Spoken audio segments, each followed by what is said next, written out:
Meron ako ditong isang maliit na to o regalo. Di ba nag-birthday ako? So, ngayon ko lang bubuksan ito kasi nalilimutan ko talagang buksan itong regalo ng aking. Ito kasi ay additional na regalo sa akin ng aking matanda. At tingnan natin kung anong laman niya ha. Buksan natin.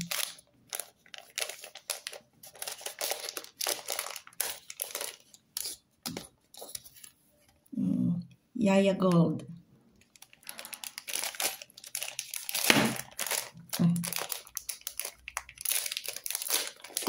Tingnan natin kung anong laman ito ha. Oops. Oh ma'am. My goodness. Tingnan nyo oh.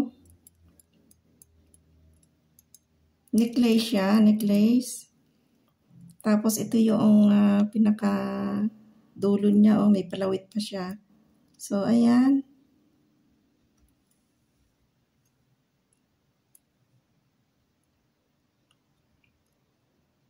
Ewan ko lang kung gold nga talaga ito.